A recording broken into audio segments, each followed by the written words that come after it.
लोह माझे सोने आहे,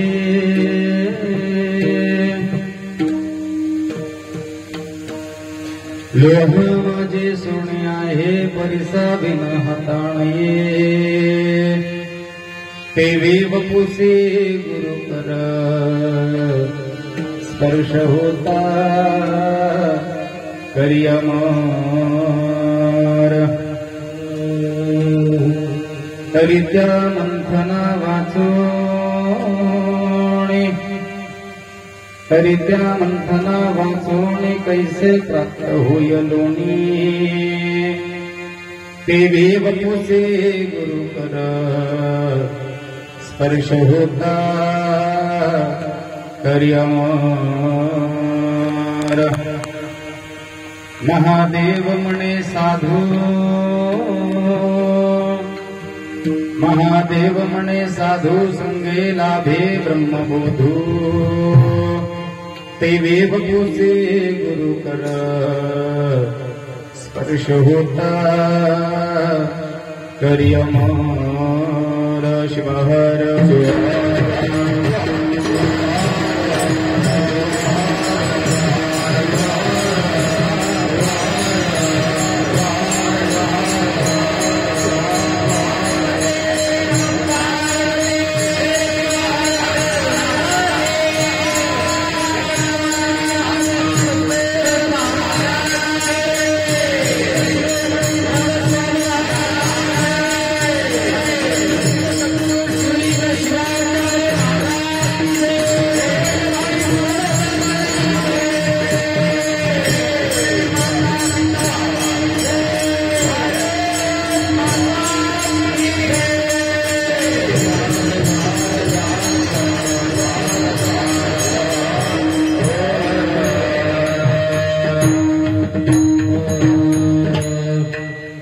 लोहा माझे सोने आहे,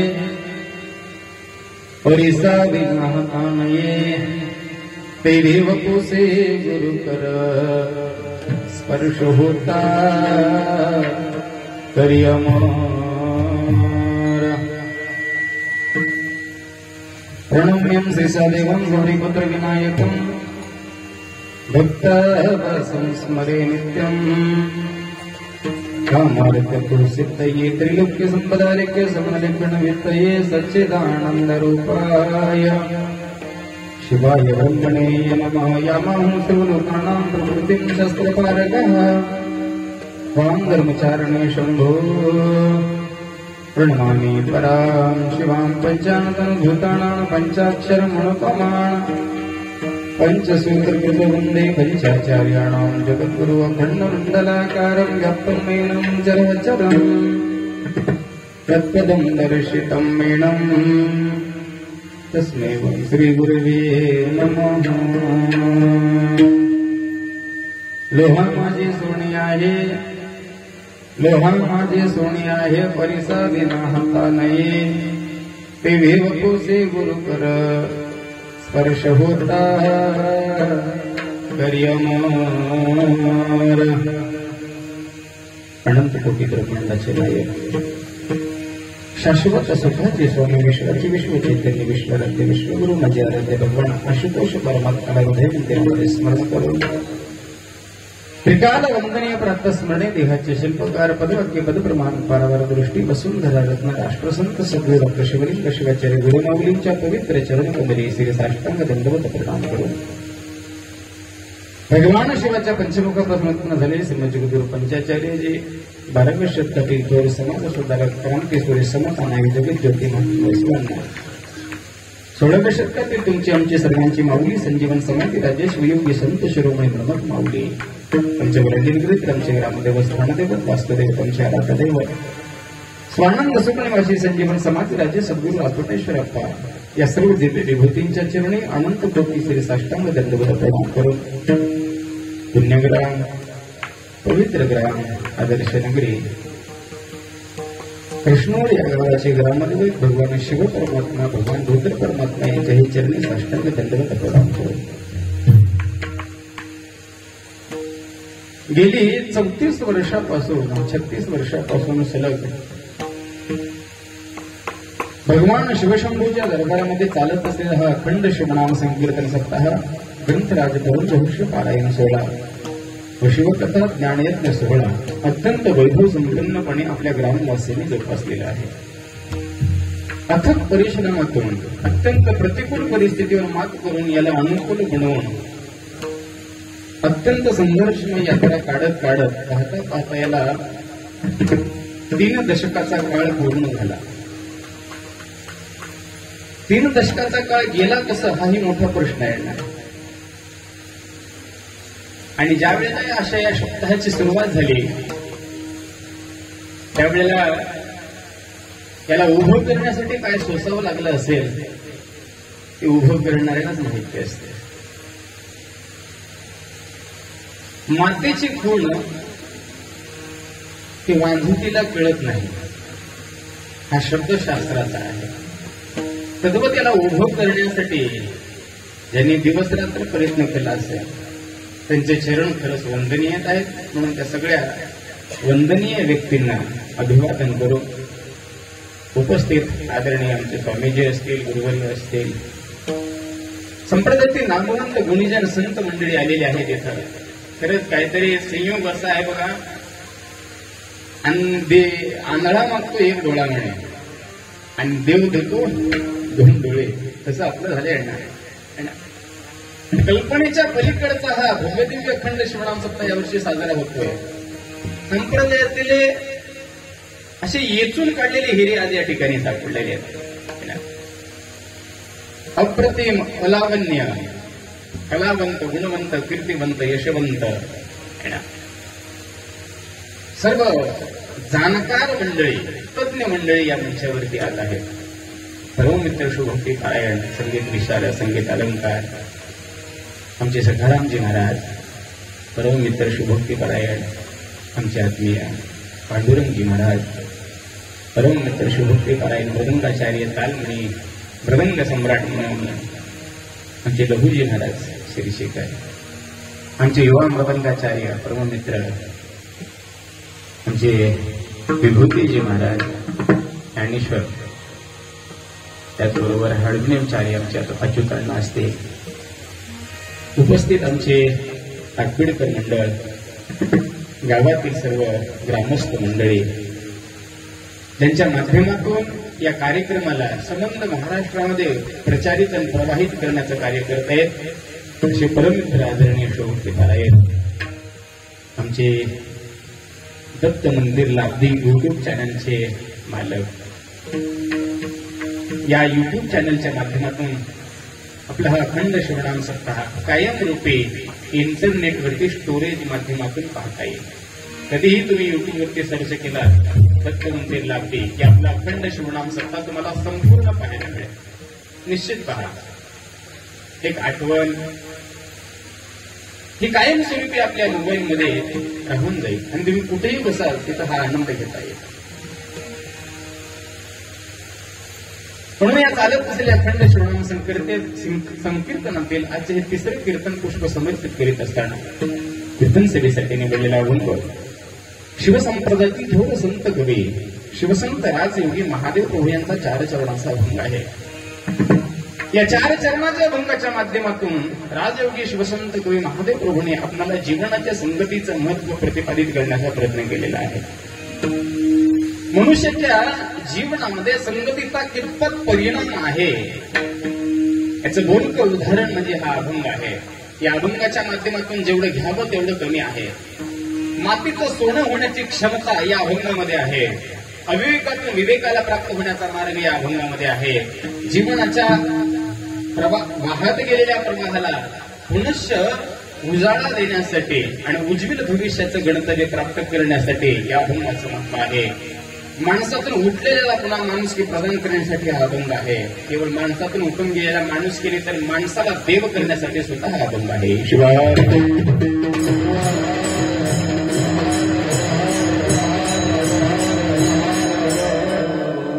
म्हणून या अभंगाचं चिंतन पाहत असताना अभंगाचा संक्षिप्त भावार्थ प्रथमतः आपल्या समोर ठेवतो, जेणेकरून आपल्याला नेमकं या अभंगातून संत काय देत आहेत हे वस्तुस्थितीनिशी कळेल. त्याच्या अगोदर मी तुम्हाला एक हात जोडून विनंती करतो. मला वाटतं मी कथेतूनही केलं असेल, आताही कीर्तनातून करण्याचा प्रयत्न करतो. परमार्थाचं दैविकीकरण कुणी करू नका, पहिली गोष्ट. दुसरी गोष्ट, परमार्थ मानून करू नका. आणि तिसरी गोष्ट, परमार्थ करत असताना भौतिक संसारातली कुठलीच वस्तू परमेश्वराकडे कधी मागू नका. जे फाटकं आहे, जे तुटकं आहे, जे नासकं आहे, जे विटणार आहे, जे मातीतून आलं मातीत जाणार आहे, एक दिवशी या देहाची, मिळवलेल्या वस्तूची आणि संग्रहित केलेल्या संचय अशा अनेक जे काही पुंजी असेल या सगळ्याची एक दिवस माती आहे, लक्षात घ्या. याचा अर्थ असा नाही की ते कमवू नका, याचा अर्थ असा नाही की ती मिळवू नका, ते मिळवण्यासाठी प्रयत्न करू नका. त्याचा आणि परमार्थाचा अर्थार्थी संबंध नाही, हे लक्षात घ्या. हे बऱ्याच वेळेला कळत नाही, म्हणून आमचा परमार्थाचा विषय चुकतो आणि आम्ही नको त्या ठिकाणी नको ते विषय आणून ठेवतो आणि शेवटी म्हणतो माझं काय चुकलं, देवानं माझ्याकडे पाठ फिरवली म्हणा किंवा देवानं असं कसं करावं, हा प्रश्न आम्ही निर्माण करतो. तुम्ही करत असलेल्या कर्माचा आणि तुमच्या प्रारब्धाचा कुठेही संबंध नाही, हे लक्षात घ्या. कारण की प्रारब्ध हे वेगळं आहे आणि क्रियामान हे वेगळं आहे. कर्माचे 3 प्रकार येतात. पहिलं आहे क्रियामान, दुसरं आहे प्रारब्ध आणि तिसरं आहे संचित. या तिन्हीच्या सभोवताली जीव फिरत असतो. मनुष्य जीवन जगत असताना एक गोष्टीची अभिलाषा मात्र बाळगावी, या देहाचं कधी मातेर होऊ नये अशी लक्षणं आत्मसात करण्यासाठी चांगल्या माणसाच्या फायद्याचा आश्रय घ्यावा आणि चांगल्या माणसाच्या विचाराशी अनुकरण करून त्या जीवनाला उज्ज्वल बनवण्याचं गणितव्य म्हणजे चांगले कर्म करण्याचा प्रयत्न करावा.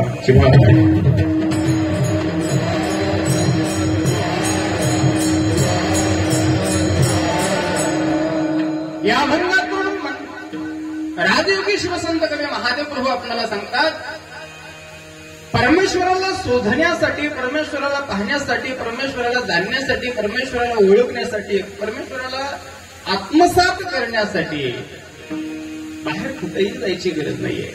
मुळामध्ये परमार्थ जो आहे ना, हा देव होण्यासाठी आहे. लक्षात घ्या, परमार्थ कशासाठी आहे? देव होण्याची संकल्पना जिथं येते तिथंच परमार्थ म्हणला जातो. बाकी सगळे अवलंबून जे आहेत तो शुद्ध व्यवहार आहे असं मी स्पष्टपणे सांगतो. काय आहे? शुद्ध व्यवहार आहे. कारण की जिथं आदान प्रदानाची व्यवस्था आहे, जिथं आदान प्रदानाची व्यवस्था असते त्याला परमार्थ म्हणत नाही, तर त्याला व्यवहार म्हणतात.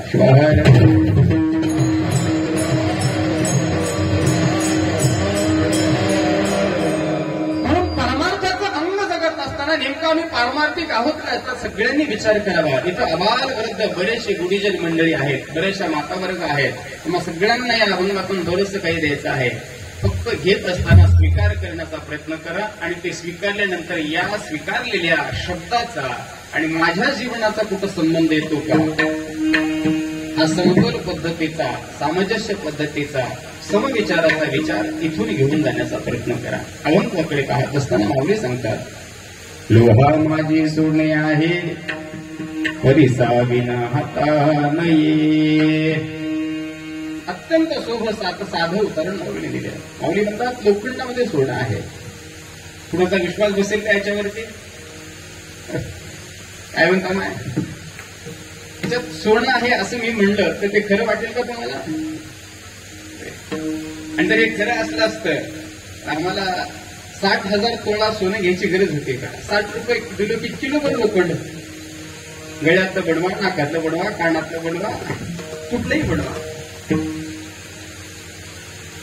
पण संत जे सांगत आहेत ती वस्तुस्थिती खरी परिस्थिती आहे. कारण की संतांचे शब्द हे अनुभवाचे असतात. संत हवेतली गोळ्या कधी मारत नसतात आणि दुसऱ्याची नकल कधी करत नसतात. संतांचं स्वतःचं व्यक्तिमत्व असतं आणि ते त्यांच्या साधनेतून प्रगट झालेलं त्यांचा स्वभाव असतो किंवा त्यांचं ज्ञान असतं. म्हणून संतांनी मंथन करून या विवेकरूपी अभंगाला आपल्या समोर ठेवलेला आहे. लोहा माझी सोने आहे, परिसा विना हाता नाही. त्याला एक क्रिया आहे, त्याला एक संगती आहे, त्याला एक गुणधर्म आहे, त्याला एक विशिष्ट अशा पद्धतीचं अनुकरण आहे, विशिष्ट पद्धतीच्या आदान प्रदानाची संगती आहे. ती संगती संत म्हणतात परिसा सोबतची आहे. आणि परिस्वरूपी दगड, परिस्वरूपी वस्तू ज्या वेळेला या धातूला चिटकते त्यावेळेला या धातूचं रूपांतर शुद्ध सोन्यामध्ये व्हायला वेळ लागत नाही. पण त्याच्यासाठी याची संगती बदलावी लागते. याला म्हणजे मातीची संगती बदलावी लागते आणि परिस्वरूपी दगडाची संगती धरावी लागते. तसं माऊली सांगतात हा देह सुद्धा एक लोखंड आहे. देह काय लोखंड आहे. पण या देहाला जर ज्या वेळेला सद्गुरूची कृपा झाली, सद्गुरूची संगती झाली, सद्गुरूचं संकीर्तन मिळालं, सद्गुरूचा प्रसाद मिळाला, सद्गुरूची साधना मिळाली, सद्गुरूची दिव्य दृष्टी मिळाली की या देहाचं म्हणजे जीवाचं शिव व्हायला वेळ लागत नाही, नराचा नारायण व्हायला वेळ लागत नाही. देवी बपुसी गुरु कर स्पर्श होता करी अमर. किती सुंदर आहे सांगा. स्पर्श होता. स्पर्श या शब्दाचा अर्थ फक्त जाणीव आहे. स्पर्श या शब्दाचा अर्थ ज्ञान आहे.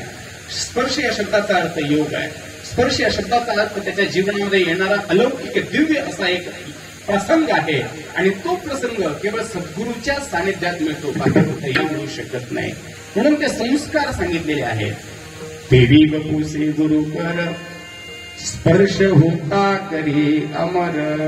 पुढे सांगितलं याची थोडी साधना आहे, थोडी क्रिया आहे. तरी त्या मंथना वाचोनी कैसे प्राप्त होयलोनी. देवी बपुसे गुरु कर स्पर्श होता करी अमर. आणि शेवटी म्हणतात महादेव म्हणे साधू. साधू शब्द वापरला बघा, इथे शब्दात थोडा बदल आहे. साधू आणि साधू आता मी अंतिम टप्प्यामध्ये जाणून जाईल. महादेव म्हणे साधू संगे लाभे ब्रह्मबोधू.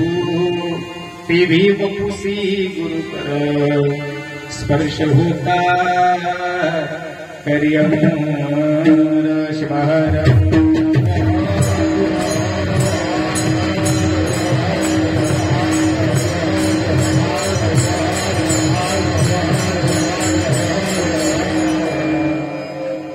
हा अभंगाचा सरळ सरळ भावार्थ मी आपल्या समोर ठेवला. अभंगाला व्यापक स्वरूपाने चिंतन करत असताना सगळ्यात मोठी गोष्ट आहे या देवाचं सोनं करणं.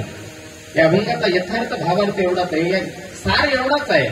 या जीवाचं सोनं कसं होईल ना, आणि या जीवाचं सोनं होण्याचं साधना, या जीवाला सोनं बनवण्याची क्रिया संत या अभंगामध्ये देतात.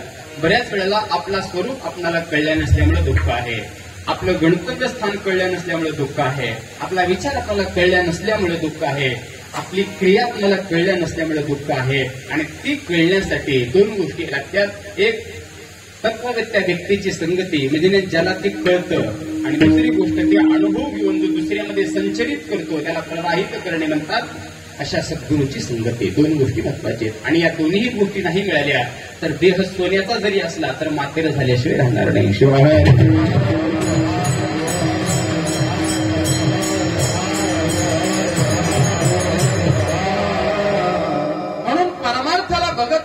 परमार्थाकडे करत असताना भौतिक जीवनाचा आणि परमार्थाचा कुठेही संबंध जोडू नका.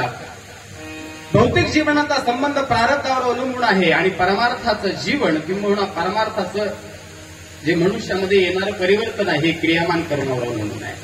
प्रारब्ध हे जीवनाचा भोग आहे म्हणून जन्माला आलात आणि क्रियामान करण्यासाठी देह उरलाय म्हणून त्याच्यातून तुम्हाला निर्माण व्हायचं आहे.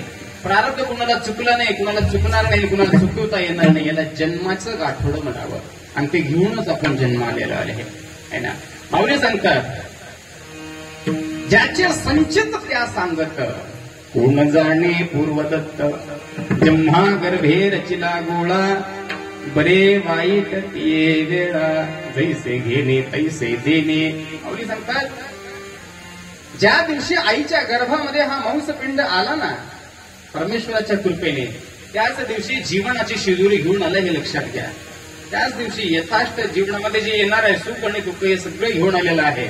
आणि हे घेऊन आल्याच्या नंतर ते भोग संपेपर्यंत इथून सुट्टी नाहीये.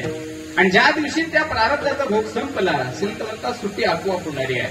पण तोपर्यंतचा काळ संतांनी तुम्हाला मुक्त विचार करण्यासाठी क्रियामान कर्म दिलेला आहे. आणि क्रियामान कर्म म्हणजे वर्तमान काळ. वर्तमान काळामध्ये जगण्याची कला माऊली सांगतात यथा कला तथा भाऊ. यथा भावो तथा मन. यथा मन तथा दृष्टी. यथा दृष्टी तथा लया. जीवनाला गती कशाची द्यायची आणि कशी द्यायची आहे हे आपल्या क्रियामान कर्मावर आहे. माणसाला कळावं काय खावं काय खाऊ नये, काय प्यावं काय पिऊ नये, काय बोलावं काय बोलू नये, कुठं जावं कुठं जाऊ नये, कुण्या मार्गाने चालवण कुण्या मार्गाने चालू नये माणसाला बोध होतो, पण ज्या वेळेला माणूस विषयांध होतो, कामांध होतो, किंबहुना अहंकाराने ग्रसित होतो, त्यावेळेला चांगला मार्ग माणसाला कळत नाही आणि ते कळण्याचं काम किंवा कळवण्याचं काम संत करतात. त्या देहाचं सोनं अभंगाचं पहिलं चरण.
ही अशी माणसं बॅटरी घेऊन हुडकत येत तर मिळत नाही का? एवढे गुणवंत मंडळी येत आहे. संत सांगतात लोखंडामध्ये सोनं परिपूर्ण भरलेलं आहे. या शब्दात कुणाचाही विश्वास नाही. काय बोलत कदापि शक्य नाही आहे. तर मी तुम्हाला याचा प्रयोग करून दाखवतो. लोखंड हा एक धातू आहे आणि सोनं हाही एक धातू आहे. या दोघांचा निर्माता माती आहे. लोखंडाची निर्मिती मातीमधून आणि सोन्याची निर्मिती मातीमधून. पण एकामध्ये अशुद्ध तत्व भरल्या कारणाने ते लोखंड होऊन जन्माला आलेलं आहे आणि एकामध्ये शुद्ध तत्व भरल्यामुळे सोनं होऊन जन्माला आलेलं आहे. जिथं अशुद्ध तत्व असतं ते मातीतून तयार झालेलं असल्या कारणाने आणि मातीच्या सोबत जगत असल्याने अशुद्ध तत्वाच्या या सारभूतामुळे शेवटी त्याच्या जन्माची मातीच आहे. याला लोखंडाचं जीवन म्हणतात. तुम्ही बघा, एखादी लोखंड ज्या वेळेला पाण्याच्या संगतीमध्ये आला, हवेच्या संगतीमध्ये आला आणि मातीच्या संगतीमध्ये आला, त्याचा स्पर्श झाला की त्या लोखंडाची माती व्हायला वेळ लागत. लोखंडाला गंज येते ना, गंज झाल्यानंतर हळूहळू याच्यावरती धपल्या निघतात आणि त्या धपल्या एक दिवशी मातीशी एकरूप होऊन जातात, माती होऊन जाते त्याची. पण सोन्याचा एक गुंज एक छोटा खडा कितीही दिवस मातीत पडू द्या, कितीही दिवस, सोन्याला कोणी गंज चढल्याला बघितलंय का? सोन्याला कधीही गंज चढत नसते. ते शुद्ध तत्व आहे. तत्व संत सांगतात हा आणि तो दोघं सख्य भाऊ आहे. लोखंड आणि सोनं हे दोघंही सख्य भाऊ आहेत. एका मुलीच्या पोटाला जन्माला आलेले आहेत. पण गुणवत्ता मात्र वेगळी आहे, क्वालिटी मात्र वेगळी आहे, योग्यता मात्र वेगळी आहे आणि याच्यामुळे त्याचं मूल्यांकही वेगळं आहे. एकाला पायदळी कुठेही टाकलं जातं, एकाला कुठेही पायदळी टाकलं जातं, पण एकाला अलंकार म्हणून, सौभाग्य म्हणून सौंदर्य वाढवण्याचं प्रसाधन म्हणून किंवा वैभव म्हणून तिजोरीमध्ये ठेवून त्याची आरती केली जाते, पूजा केली जाते है ना. त्याच्यावर त्याची आमदानी पाहिली जाते. एकाची आरती आहे तर दुसऱ्या गिरीला जाऊन बसलेला आहे. दोघं सख्खे भाऊ आहेत. मग एवढा फरक काय आला? दोन्ही एकाच माईचे लेकर आहेत ना, दोन्ही एकाच माईचे. पण एक अवस्था शून्य झाली आणि दुसरा राजा होऊन जीवन जगू लागलेला आहे. संत म्हणतात हा फरक काय आहे? त्याचं कारण आहे त्यांनी मातीची संगती सोडली नाही आणि त्याने मातीची संगती धरली नाही. शिवाहार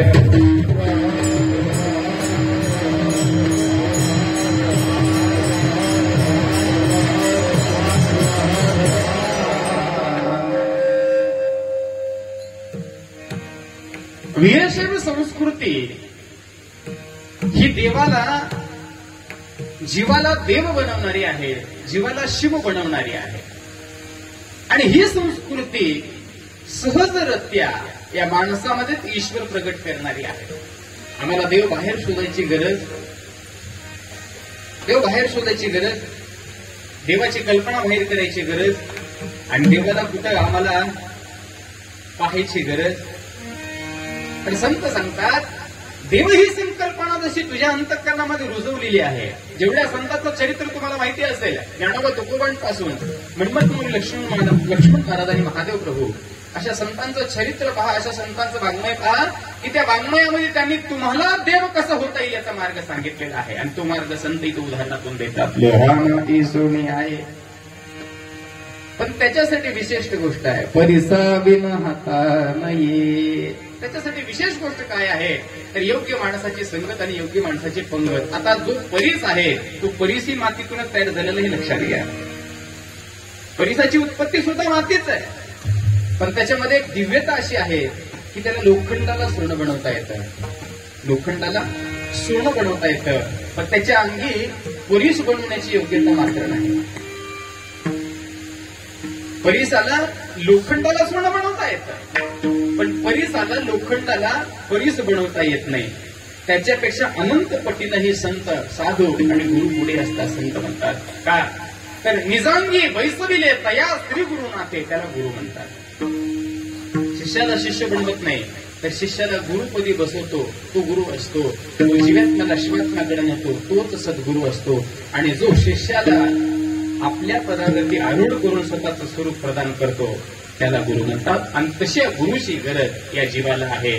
संत म्हणतात तसे गुरु मिळणं हे तुमचं प्रारब्ध आहे आणि त्या प्रारब्धानुसार जर जीवन जगाल तर एक दिवशी निश्चित ते गुरु मिळतील आणि याही देहाचं सोनं होईल.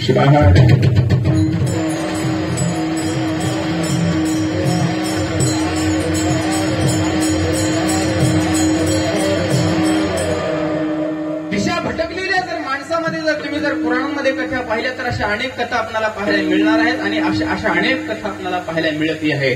महाभारताने या कथेने भरून गेलेला आहे. महाभारत, रामायण याच कथेने भरून गेलेला आहे. नवे नवे अशा अनेक पुराणांची यादी आपल्याकडे आहे. या अशा पुराणामध्ये अनेक उदाहरणं आपल्याला पाहायला मिळतात. माणसाच्या संगतीचा परिणाम झालेला एक योग्य असणारा व्यक्ती कधी संगतीतून अयोग्य वर्तुकीला बळी पडेल आणि जीवनाचं मात्र करून घेईल सांगता येत नाही. त्यामध्ये महाभारतातला दुर्योधन असेल किंवा रामायणामधला रावण असेल. रावणावर प्रकांडपादित जगात कोणी नव्हता महाराज है ना. षडंगा दिविदो मुखे शस्त्र विद्या कवित्वादि गद्यम सुपद्य करोति मनश्येन लग्नम गुरुरभिपत्ने ततः किम ततः किम ततः किम ततः किम. 4 वेद, 6 शास्त्र आणि 18 पुराणाचा मुखोद्गत वक्ता म्हणजे रावण होता. सोन्याची लंका होती त्याची अण्णा है ना. आपल्याला सगळ्यांना माहिती आहे कशाची लंका, सोन्याची. आमच्याकडे तुळा 2 तुळीत राहतात तर आम्ही आमच्यासारखेच म्हणतो. अशी बोटं काय दाखवत आहोत, पार्लर काय काढत आहोत. पण ज्याची लंका सोन्याची असेल त्याचा शेवट काय झाला आपल्याला माहिती आहे ना.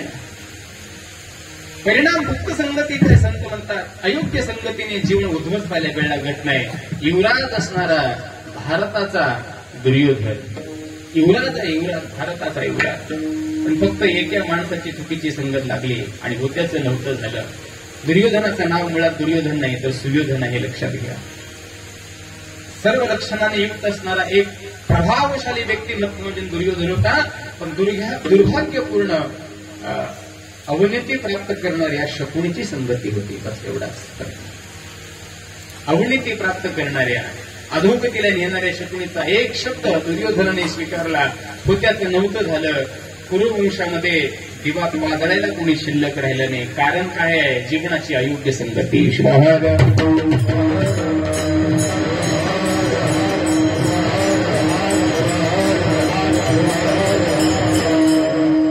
असे अनेक उदाहरणं आपल्याला पाहायला येतात. याच रामायणामध्ये दुर्योधनासोबत रावणासोबतच विभीषण नावाचा व्यक्ती आहे. त्याचंही उदाहरण तुम्हाला माहिती आहे. दोघं सख्खे भाऊ आहेत. दोघंही सख्खे भाऊ आहेत. पण एक रावण गेल्यानंतर राजा झाला आणि फक्त राजा रामचंद्राचा आश्रित झाला आणि या देहाचं सोडून कसं होईल याचा विचार केला. आणि दुसऱ्याने त्याचीच पत्नी हरण करून अशोक वाटिकेमध्ये आणून ठेवली. देहाचं मातेर झालं. तेवढं मिळवलेलं रामचंद्राला विजयी होण्याचा आशीर्वाद देणारा पंडित रावण होता. हे लक्षात घ्या. रामेश्वराची स्थापना करणारा पंडित रावण होता. 33 कोटी देवतांना बंदिस्त खाणीमध्ये घालणारा रावण होता. असा तसा नव्हता. लक्षात घ्या. रावणासारखा वीर बलशाली बुद्धिवान कोणी नव्हता. पण फक्त एक चुकीची संगत आणि एक चुकीचा विचार जीवनाला उद्ध्वस्त करत असतो संत म्हणतात. तसं हा देह म्हणजे केवळ माणूस म्हणून जगण्यासाठी नाही, किंवा मिळाले म्हणून जगण्यासाठी नाही, मिळाले म्हणून खाण्यासाठी नाही, आणि निघणं झाले म्हणून राहण्यासाठी नाही, तर या जीवाचं सोनं व्हावं, या जीवाचा शिव व्हावं म्हणून मिळालेला आहे. तो प्रवास सुख करा अभंगाचा दुसरं चरण.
देवी बपुसी गुरु कर स्पर्श होता करी अमर. अभंगाच्या द्वितीय चरणातून संत सांगतात, ज्या पद्धतीने लोखंडामध्ये सोनं आहे पण त्याच्यासाठी परिसाची गरज आहे, आणि तेवढ्या परिसाचा संघ लाभला की अशुद्ध तत्वाचं शुद्ध तत्व व्हायला वेळ लागत नाही. 7 रुपये किलो विकला जाणारा लोखंड त्याची किंमत बाजारात 60 रुपये आहे. 60 रुपये किलो लोखंड. जर 60 रुपये किलो लोखंड बाजारातून आणला आणि 1 किलो लोखंडाला जर परिसाच्या म्हणजे दगडाच्या संपर्कात नेऊन चिटकवला आणि त्या लोखंडाचं जर सोनं झालं तर त्याचे पैसे किती होतील? कोणी आहे का? मी काय म्हणतो लक्षात आलं का तुम्हाला? 1 किलो बाजारातून लोखंड आणला 60 रुपये देऊन आणि 60 रुपये देऊन आणलेला लोखंडाचा तुकडा परिसाला चिटकवला की त्याचं रूपांतर झालं सोन्यामध्ये. आता 1 किलो लोखंड आणल्यामुळं 1 किलो सोनं तिथं तयार झालं. 1 किलो सोन्याची किंमत किती? काय महाराज, आम्ही गुंजाने घेणारे माणसं. लईच लई झालं तर पोळ्यानं गणित करता गणित करून बघा. कीर्तन झाल्यावर मी सांगते करतात ते कसं काय अडचण. किती नाही आपण 5 धरू का अंदाजे धरू ना सगळं. आपल्याला काही घ्यायचं नाही. 60 रुपये किलो मिळणारा लोखंड फक्त संगतीचा परिणाम आला की 60 लाख रुपये किलो विकला जातो. फक्त परिणाम काय आहे? जीवनाच्या योग्य आणि अयोग्य संगतीचा विचार. आणि हा विचार कळला की या देहाचं सोनं होतं. म्हणून संत सांगतात देवी भूसी गुरु कर. जीवनाला जर गुरु नसतील ना तर आयुष्यामध्ये जीव करू शकत नाही. दडपंगोलीचं चरित्र पहा, नाथांचं चरित्र पहा, तुकोबारायांचं चरित्र पहा, मन्मथपूरचं चरित्र पहा, लक्ष्मण महाराजांचं चरित्र पहा, महादेव प्रभूचं जीवन चरित्र पहा. या प्रत्येक महात्म्याच्या जीवनामध्ये गुरु आले म्हणून जीव तरलेला आहे हे स्पष्टपणे त्यांनी सांगितलेलं आहे. ज्ञानदैव म्हणे तरलो तरलो आता उद्धरलो गुरु गुरुने.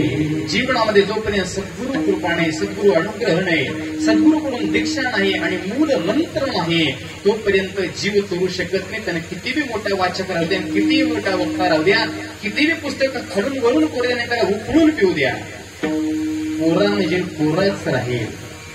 संत सांगतात सद्गुरूच्या पायावरती शरण जो त्याच्या चरणावरती जोपर्यंत तुझं मस्तक टेकणार नाही आणि विनम्र भावनेने आपल्या आत्मउद्धाराचं काहीतरी साधन लागणार नाही तोपर्यंत या जीवाचा उद्धार होऊ शकत नाही.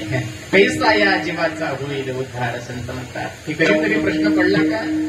आम्ही सगळे पारमार्थिक आहोत पण हा प्रश्न आम्हाला पडला का? आम्ही फक्त कथा ऐकतो लोकांच्या, शेजाऱ्याची कथा, अमक्याची कथा, तुमक्याची कथा. आम्हाला हे अरे कथेने उद्धार होत नाही हे लक्षात घ्या. कथेचं मर्म आमच्या संबंधाने काय जुळतं का? आणि त्या या लाईटमध्ये प्रकाश आहे, त्याच्यामध्ये मोठमोठ्या एलईडी टाकलेल्या आहेत, पक्कड मॉडिफाय करून याला तयार केलेलं आहे. पण याला प्रकाशित करणारा जर मध्ये विद्युतच प्रवाहित नसेल तर याची किंमत शून्य आहे.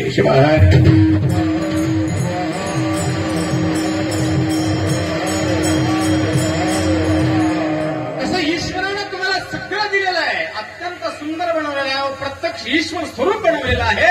फक्त तुमच्यातली बॅटरी चार्जिंग करायची आणि ते चार्जिंग करण्याचं काम देवी बपूसी गुरु कर.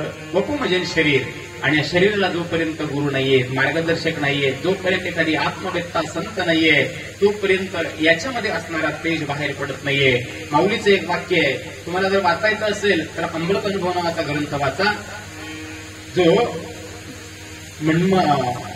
शिवयोगी ज्ञानोबा माऊलींनी लिहिलेला आहे. आणि जर काही हाताला आलं तर स्वयंप्रकाश नावाचा एक मन्मथ माऊलीचा ग्रंथ आहे, तोही वाचा. आणि नाहीच जमलं तर शुद्ध पद्धतीनं गाथा वाचून बघा. काय असतो परमार्थ हे लक्षात येईल. प्रत्येक शब्द मर्मभेदी आहेत महाराज, प्रत्येक शब्द हृदयाला भिडणारे आहेत. बऱ्याचशा चिकित्सकांनी ब्रह्म कैसे हा म्हणून प्रश्न विचारला आहे. इतर शिष्य जे प्रश्न करते स्वयंप्रकाशातला हा अभंग आहे, रूढी आहे. इतर शिष्य जे प्रश्न करते ब्रह्म कैसे म्हणून पुसते, तैसे माझने तैसे माझे पुसणे नसे का स्वानंद मूर्ती, मी का तैसे पुसू. आपणाला देव कसा ओळखायचा आहे, आपल्याला देव कसा आहे ते ओळखायचं आहे. पण संत म्हणतात आम्हाला देव कसा ओळखायचा नाही, आम्हाला देव व्हायचा आहे. आपली कल्पना वेगळी, संतांची कल्पना वेगळी, म्हणूनच परमार्थ आमचा चुकलेला आहे. आणि ते देण्याचं काम संतांनी केलेलं आहे. त्या परमार्थाच्या वाटेवर तुम्ही आम्ही निघावं ही आमची तळमळीची इच्छा आहे. शुद्ध परमार्थ जीवन जगावा. आणि त्यानं ते अंग प्राप्त करून घ्यावं. एखाद्यानं जर कॉपी करून मास्तर झालं आणि जर मास्तर होऊन जर त्याने जर लेकराला शिकवायला गेलं तर शिकवावं काय हा मोठा प्रश्न येतो. त्याच्यासाठी त्याला अगोदर ग्रॅज्युएशन पोस्ट ग्रॅज्युएशन व्हावं लागतं आणि मास्तरकीची त्याला अगोदर परीक्षा द्यावं लागतं आणि त्याच्यात पास झाला तर पुन्हा तो शिकवू शकतो. त्याला मास्तर म्हणतात. तसं संत म्हणतात, देव भ्यावयासी गेलो देवची होऊन या ठेलो, झुंजू गेलो वैरे तो देव सुजाते, झुंजू कोणाप्रती ऐसे झाले. बसवलिंग म्हणे पुरे खटाटोप आणि झालो आपोआप देवची मी देव होण्याचा परमार्थ आहे. तो आत्मसात करण्यासाठी सद्गुरूची कृपा, सद्गुरूची संगती, सद्गुरूचा अनुग्रह आणि सद्गुरूचा बोध नितांत गरजेचा आहे. तेही साधा सद्गुरू नाही तर ब्रह्मवेत्ता गुरु शिवहार.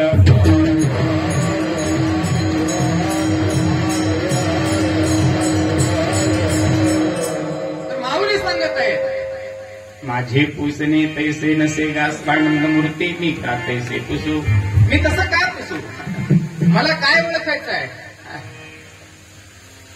तुम्ही ब्रह्म दावाल जी कृपे करुणी, परी मी देखावे कवने स्थिती, मी आपणा ते नेने ते दाखवा आधी मज, माझा मीच कोण न कळे मजशी तुझ्या स्वरूपाशी.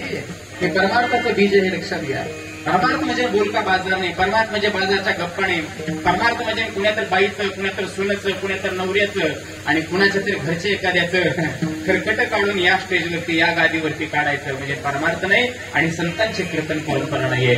संतांची परंपरा देहाला शिव, जीवाला शिव, नराला नारायण आणि जीवात्म्याला परमात्म्याशी एकरूप करणारी साधना म्हणजे संकीर्तन. आणि त्या कीर्तनाशी तुम्ही एकरूप व्हाल तर संत म्हणतात याच अंगाने तुम्ही देव व्हायला तयार आहात, म्हणून सगळ्यांनी संकीर्तन करा. शंकर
मी एवढ्या वेळ झाला तुम्हाला समजावतोय, एवढ्या वेळ झाला सांगतोय, पण भजन म्हणताना कुणी टाळे वाजवलं मला दिसायला नाही. आणि कुणी जर उदार होऊन जर वाजवलं असेल तर त्याच्या तोंडात देवाचं नाव आलं. एवढी लाजीरवाणी गोष्ट आहे आमची. काय आम्ही परमार्थ करणार आणि काय आम्हाला देवपूजा घडणार. अहो साधं देवाचं नाव घ्यायला जर आमची जीव उचलत नसेल तर काय उपयोग आहे परमार्थ करण्याचा आमचा. आम्हाला साधं शंकर उमाई म्हणायला लाज वाटते. काकऱ्याच्या महाराजांना गुप्त घेतलंय, डांगे अण्णांना गुप्त दिले, हे आहेत कंपनी घेत्यात जात्यात का त्याला देणं घेणं आहे. यायचं, ऐकायचं, जेवायचं, जाऊन पडायचं, आपलं रोजचं मर्डर रोजचं. त्याला कोण रड होय नाही महाराज.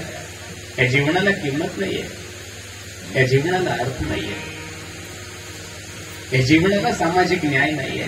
परमार्थात तर नाहीच नाही, सोडून द्या. परमार्थामध्ये तर शाण्याला भीक लागत नाही. परमार्थ खूप पुढची गोष्ट आहे.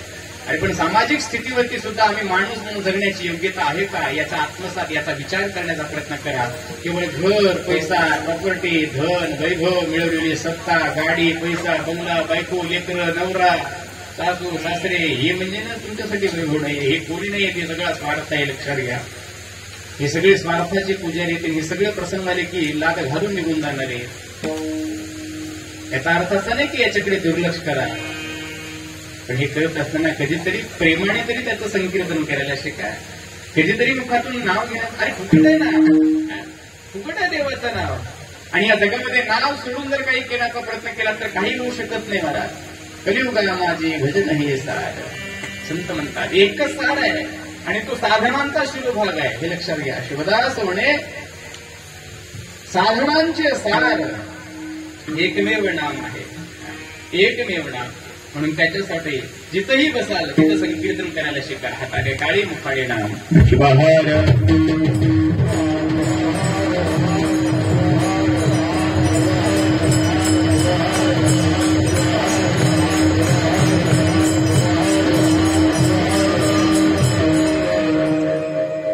देवी बपुसी गुरु कर स्पर्श होता करी अमर. सद्गुरूचा स्पर्श म्हणजे जाणीव आहे, आणि ही जाणीव अंतःकरणात आली की विवेक जागा होत असतो. महाराज, मेलेल्या मुडद्यामध्ये सुद्धा चैतन्य प्राप्त होण्याचं सामर्थ्य, त्याला उठवण्याचं सामर्थ्य सद्गुरूच्या ठाई असतं. एवढा प्रभांवित सद्गुरू असतो. सद्गुरू या शब्दाचा अर्थच सद्विवेकाची खाण, सद्गुरू या शब्दाचा अर्थ सद्लक्षणाची खाण, सद्गुरू या शब्दाचा अर्थ सत्याची खाण, सद्गुरू या शब्दाचा अर्थ सदाचार संपन्न जीवन जगण्याची खाण, सद्गुरू या शब्दाचा अर्थच सत्याशी एकरूप झालेल्या आणि सत्कर्मातून ईश्वर स्वरूप झालेल्याची जाण की जो करून देतो त्याला सद्गुरू म्हणतात. शिवाहार.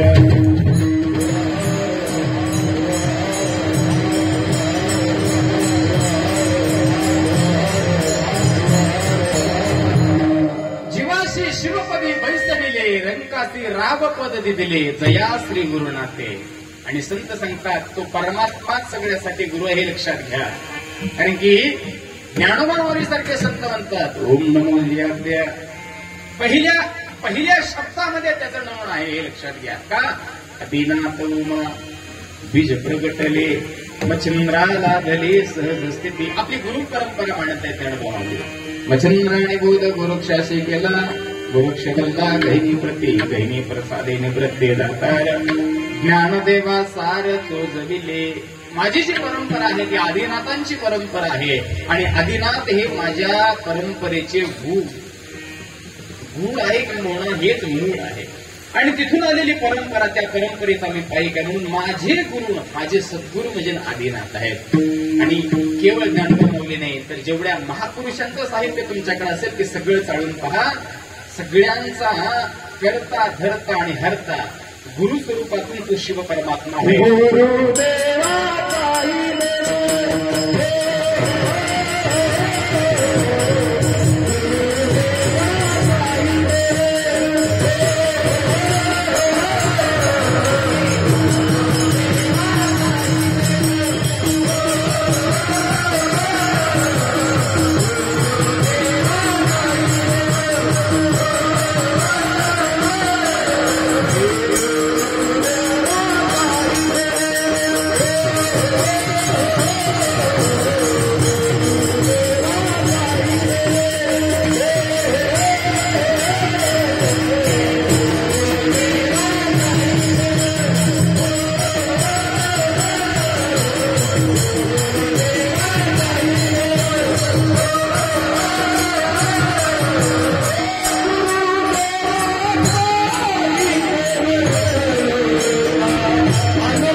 देवाच्या पुढे त्याचं स्थान आहे. म्हणून यो गुरु सह शिव प्रोक्त यह शिव स गुरु स्मृतः भुक्ती मुक्ती पदात्रेच तस्मै वं श्री गुरुवे नमः. म्हणून ज्याच्या गळ्यात इष्टलिंग नसेल त्याने स्थावर लिंगाला पाणी घाला बरं का. कुणी असेल, कुठल्याही जातीतला, पंथातला, परंपरेतला, संप्रदायातला कोणी असू द्या, कोणीही, सगळ्यासाठी त्याचा दरवाजा मोकळा आहे. काय करा, त्या परशिवाची पूजा करा. आणि त्या परशिवाची पूजा केली की ती गुरुची पूजा होत असते. संत म्हणतात यो गुरु जो गुरु आहे सदाशिव यो गुरु सह शिव प्रोक्तयः शिव सह गुरु स्मृत. आणि तो करतो काय? भुक्ती म्हणजे संसार सुखाचा बनवतो आणि मुक्ती म्हणजे परमार्थाचं कर्मोच्च पद पदात्रेच ते देण्यासाठी समर्थ तो परमात्मा आहे. त्याच्या गळ्यात लिंग आहे, त्याने लिंगाची पूजा करा. ज्याच्या गळ्यात लिंग नाही त्याने पार्थिव लिंगाची पूजा करा. देवामध्ये येऊन फक्त आणि फक्त भगवंताला जल प्रवाहित करा, एक भस्म टाका आणि एक विभूती लावा. त्याच्याशिवाय दुसरं काही लागत नाही परमात्म्याला. एक भस्माने 3 जीवनाचं पाप हरण्याचं सामर्थ्य त्या लिंगपूजेमध्ये आहे. आणि विशेष करून माता वर्गाला लिंगपूजेचं पहिलं प्राधान्य दिलेलं आहे. संत सांगतात स्त्रिया लिंगपूजा करते त्याचे नसे हो अधोगती दीक्षावंत स्थिती पवित्र असती लिंगायत धर्मनिष्ठ. याचा अर्थ असा आहे जी माऊली नित्यनेमाने भगवान शंकराची प्रार्थना पूजा अर्चना करते आणि त्या परमात्म्याला पाण्याचा जलाभिषेक करून एक बिल्वपत्र होऊन विभूती जर लावत असेल तर ती माऊली कधीही अपवित्र नाही. ती माऊली कधी क्षुद्र नाही. ती माऊली कधीही कमी लेखली जाणार नाही. ती सदैव पवित्र आहे असं संत सांगतात. पण तिच्यासाठी ती निष्ठा त्याच्यात नाही पाहिजे म्हणून ऐसे लिंग पूजा बलिष्ठ सकल ब्रह्मांडी असे श्रेष्ठ तया ठाई अविकाळ भक्ती असू द्यावे प्रेम किंबहुना तया जीवनाचे ग्रहदशा मोठे पा. 2 गोष्टी सांगितल्या. एक भाव ठेवा आणि जिथं भाव असतो तिथं ईश्वर आहे. जिथं ईश्वर आहे तिथं दशा नावाची गोष्ट नाही. आज जे आम्ही जे काही बऱ्याचशा काही पूजा पत्रे शांती म्हणा ग्रहदशा अनुतम बघत असतो ना, या सगळ्या दोषातून मुक्ती एक आहे फक्त आणि फक्त परमेश्वराची पूजा. म्हणून संत सांगतात करा पूजन लवकर सुख देईल शंकर. परमेश्वराची पूजा ही आत्माच्या उद्धाराचं साधन आहे आणि त्याच्यासाठी सद्गुरूला शरण आणि ते शरण जाण्यासाठी संत म्हणतात मंथन अभंगाचं 3रं चरण.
कैसे प्राप्त होयलोणी. संत म्हणतात ते मंथन आहे. मंथन हे नामाच्या संकीर्तनाचं असतं. ज्या पद्धतीनं दुधामध्ये तूप ओतप्रोत भरलेलं आहे पण कधी दुधात हात घातल्यावर लोणी निघाले का माय? ताक किती जण करतात? ताक करायचं माहितीये का नाही? एवढं कर माय माहिती ना ताक. आता दुधामध्ये तूप आहे, दुधामध्ये लोणी आहे पण हात घातलं म्हणजे निघणार आहे का? नाहीये. निघणार नाही म्हणजे त्याच्यात नाही का? सारासार विवेक आहे बरं का, थोडासा विचार करा. थोडासा विषय माझा गंभीर असतो नेहमी, मला मनोरंजनाचा विषय येत नाही, मी त्याच्याकडे जात नाही.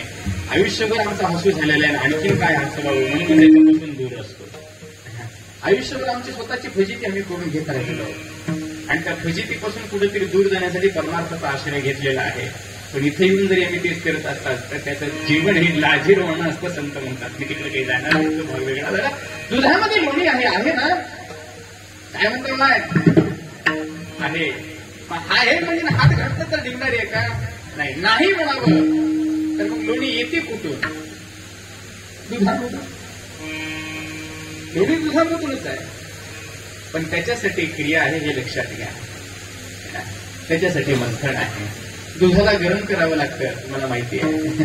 विशिष्ट प्रमाणामध्ये तापवावं लागतं, साय यावी लागते आणि साय आल्यानंतर दूध थंड व्हावं लागतं. थंड झालेल्या दुधामध्ये म्हणजे कोमट झालेल्या थंड झालेल्या दुधामध्ये विरझण टाकावं लागतं आणि रात्रभर त्याला शांत ठेवावं लागतं. त्यावेळेला दुधाचं रूपांतर फुटून नासून दह्यामध्ये होत असतं. म्हणजे दही आहे म्हणजे मग लोणी आहे का? हात घालून बघा, निघतं का बाहेर? नाही ना. दही हे सुद्धा लोणी मिळवण्याचं साधन नाहीये, तर त्याच्यावर आणखीन क्रिया आहे. ज्या वेळेला दुधाचं रूपांतर दह्यामध्ये झालं त्यावेळेला त्याच्यामध्ये विवेकरूपी रवी टाकावी लागते आणि संकीर्तनाचं मंथन करावं लागतं. रवी घुसळावा लागतो आणि घुसळत असताना नुसतं घुसळून चालत नाही, तर 2 वाट्या पाणी घ्यावं लागतं, एक गरम पाणी आणि एक थंड पाणी. बरोबर आहे ना? त्याला संकीर्तनाचं मिळून म्हणतात. आता ती साधना आहे की तिकडे काही जास्त सांगणार नाही. या संकीर्तनातून, या घुसळणातून ज्या वेळेला त्याचे 2 भाग बाहेर पडतात, एक पाणी रूपी ताक आणि दुसरं सार रूपी लोणी. एक असा रूपी ताक है ना आणि दुसरं सार रूपी लोणी. सार रूपी लोणी हाताला आलं की नुसती लोणी हे तूप होणारी नाहीये, तर त्याला सुद्धा अग्नी परीक्षा द्यावी लागलेली आहे. किती प्रवास केला तुपाणी मला सांगा. एक वस्तू जीवनामध्ये प्राप्त करण्यासाठी किती प्रवास झाला. तर या देहाचं सोनं करायचं असेल तर किती प्रयत्न करावा लागेल. अरे सोन्याला जर अलंकार बनवायचा असेल तर अग्नी परीक्षा द्यावी लागते, तेव्हा कुठेतरी तो अलंकार होत असतो आणि मग सौंदर्य बनत असतो एखाद्या माऊलीचं. तर हे जीवन आहे म्हणतात संत, याला किती जाळावं लागेल, किती सोसावं लागेल, किती सहन करावं लागेल आणि किती साधना करावी लागेल याचा विचार करा. म्हणून माऊली सांगतात, तरी त्या मंथना वाटोणी कैसे प्राप्त होय लोणी. अग्निपरीक्षा द्यावी लोण्याला आणि मग नंतर शेवटी त्याचा सार निघाला, त्याला तूप म्हणावं आणि ते तूप एक वेळेला जर झालं तर त्याच्यावर पुन्हा कुठली प्रक्रिया आहे का? मला तुपावर कुठलीच प्रक्रिया शिल्लक राहत नाही. तूप हे त्याच्या जीवनाचं अंतिम स्वरूप आहे. दूध 50 रुपये लिटर विकलं जाते आज, पण तूप 1000 रुपये विकलं जाते. हे त्याच्या जीवनातला प्रवासाचा मिळालेला बहुमोल आहे आणि हा बहुमोल ज्याला विकसित करता आला तोच जीवाचा शिव झाला.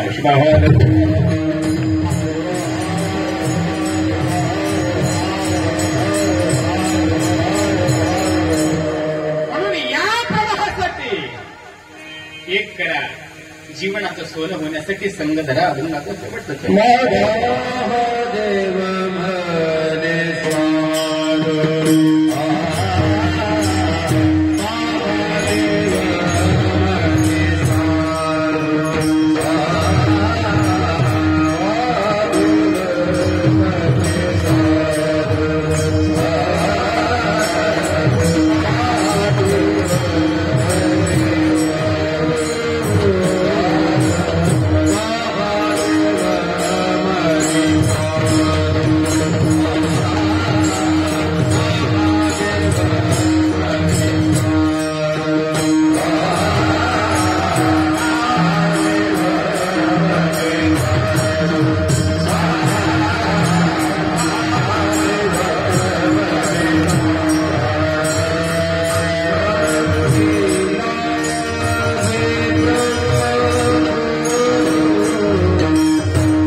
महादेव म्हणे साधू संगेला भे ब्रह्मभूत. अभंगाच्या शेवटच्या चरणातून महादेव प्रभू सांगतात जीवनामध्ये साधूचा संग धरा, कारण की साधू विकारांना धुवून टाकतो, साधू विषयांना धुवून टाकतो, साधू माणसातल्या अविवेकाला धुवून टाकतो, साधू माणसामध्ये सद्विवेक बुद्धी प्रदान करतो, त्याच्या जीवनाचा भौतिक व्यवहार, भौतिक प्रपंच आणि भौतिक जीवनालाही प्रकाशित करतो आणि त्याच्या पारमार्थिक जीवनाला अत्यंत उंच स्थानावर बसवतो महाराज. म्हणून साधू आणि त्याच्या सोबत जर जीव जगला तर संगेला भे ब्रह्मबोधू. त्या साधूच्या सोबत जर आहात तर ब्रह्मत्वाचा बोध होतो. आणि ब्रह्मत्वाचा बोध म्हणजे मी कोण या शब्दाचं उत्तर हे लक्षात घ्या. मी कोण हा शब्दच परमार्थामध्ये सगळ्यात मोठा आहे. आणि हा प्रश्न जोपर्यंत पडत नाही तोपर्यंत तो परमात्मा काय आहे हे कधीही ओळखू शकत नाही.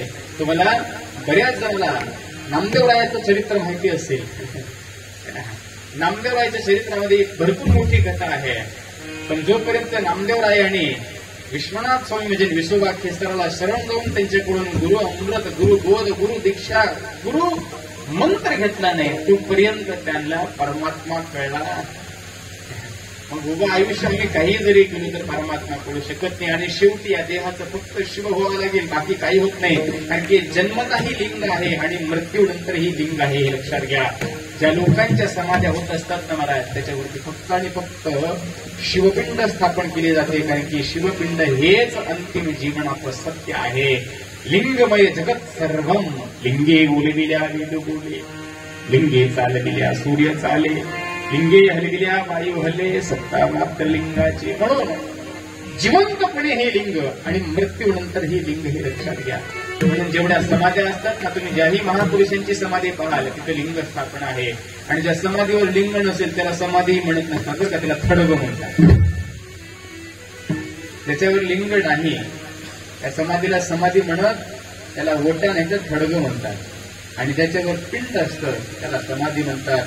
ते ज्ञानोबा माऊलीची असेल, जगद्गुरु तुकोबा यांची असेल, मन्मथ माऊलीची असेल, राष्ट्रसंताची असेल, एवढंच नाही जिथपर्यंत तुम्ही पाहाल त्या प्रत्येक महापुरुषांच्या समाधीवर लिंग आहे. आणि हे लिंग आहे तर चराचर विश्वाचं स्वरूप आहे महाराज. म्हणून त्याला शरण जाऊन त्याची भक्ती करा, त्याची पूजा करा, त्याची प्रार्थना करा, त्याची अर्चना करा आणि त्यालाच शरण जाण्याचा प्रयत्न करा. जीवनाचं सुख आपोआप आपल्याला प्राप्त होतं. संसाराच्या दुःखाला आणि तुम्ही केलेल्या पूजेला कधी जोडण्याचा प्रयत्न करू नका. संसाराचं दुःख आपल्या कर्मामुळे आहे. परमेश्वर जे देणार आहे ते देणार आहे. मागू नये काही वस्तू आणि देव देईल इच्छितो. संसारातल्या भिकाऱ्यासारखे कधीही हात पसरू नका. तो हात पसरतो तो भिकारी असतो आणि जो हात जोडतो तो भक्त असतो. हात जोडतो त्याच्याकडे कृपा असते आणि जो हातात हात असं पुढे करून उभा टाकतो त्याच्या हाताला फक्त चटके असतात ते लक्षात घ्या. म्हणून भिकाऱ्याची आम्ही अवलाद, आम्ही भिकाऱ्याच्या गणतीमध्ये बसू नये. आयुष्यभर कधी संतांनी देवाकडे काही मागितलं मागितलं असेल तर फक्त तुझ्या चरणाचा आश्रय, मागितलं असेल तर फक्त तुझ्या चरणाचं दासत्व. उभ्या आयुष्यात दुसरं काही संतांनी मागितलं नाही आणि ते आम्हाला कळावं एवढाच परमार्थाचा सार आहे. जाता जाता एक सांगेन, परमेश्वराला ओळखत असताना परमार्थामध्ये निस्वार्थता ठेवा पहिली गोष्ट. दुसरी गोष्ट परमार्थ करत असताना निस्वार्थाबरोबरच प्रेम करून दया ठेवा. प्रत्येक भूतमात्रावरती प्रेम करा. इतरांना आपले म्हणून घेण्याची क्षमता बाळगा आणि आयुष्यामध्ये चांगलं बोलायला, चांगलं वागायला, चांगलं राहायला आणि चांगलं जगायला शिका. जरी परमार्थ सुंदर नाही झाला हरकत नाही, पण जीवन धन्य बनेल एवढी तरी मात आपल्या जीवनामध्ये धारण करा आणि सदैव आपल्या जीवनामध्ये त्या परमात्म्याला स्थान द्या. एवढंच अविष्ट चिंतन मिळालेल्या वेळेच्या प्रसंगी मांडण्याचा प्रयत्न केला.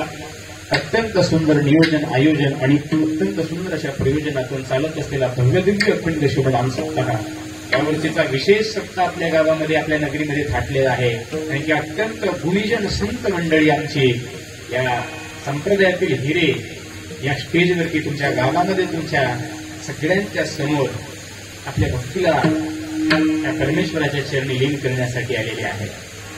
आणि या कलावंताचं जेवढं गुणगान करावं तेवढं कमी आहे. आणि विशेष आणखीन एक सांगेन, आमच्या सगळ्यांना जे तुमच्यापर्यंत अत्यंत मोकळ्या पद्धतीने पोहोचू लागला ना तो हिरा एक वेगळाच आहे आमचा. आणि तो हिरा म्हणजे आमचा राज साऊंड सिस्टम. सगळ्यांनी एकदा टाळ्या होऊ द्या या महाराजांचं विशेष अशा कलावंतांना खरंच सन्मान करणं गरजेचं आहे. आणि त्यांनी केलेल्या कलेचं, त्यांनी दिलेल्या सेवेचं मोल करणं अत्यंत महत्वाचं आहे. कारण की या मुलाचीच फलश्रुती किंवा हे मिळालेला सत्कार त्याच्या जीवनामध्ये अत्यंत आनंद देतो आणि त्यांची सेवा निरंतर चालते. म्हणून सगळ्यांनी त्यांच्यासाठी टाळ्या वाजवा. स्वामी महाराज राष्ट्रसंत सद्गुरु श्री विश्वाचार्य महाराज अशा अशा अनेक गुणवंतांनी हा सत्कार समारंभ हा सोहळा संपन्न झाला. म्हणून उपस्थित सगळ्यांना पुनश्च प्रेमप्रमाद शिवशरणा सगळ्यांना अभिवादन. झालेली सेवा परमात्म्याच्या चरणी समर्पित आणि सेवेला पूर्ण करा.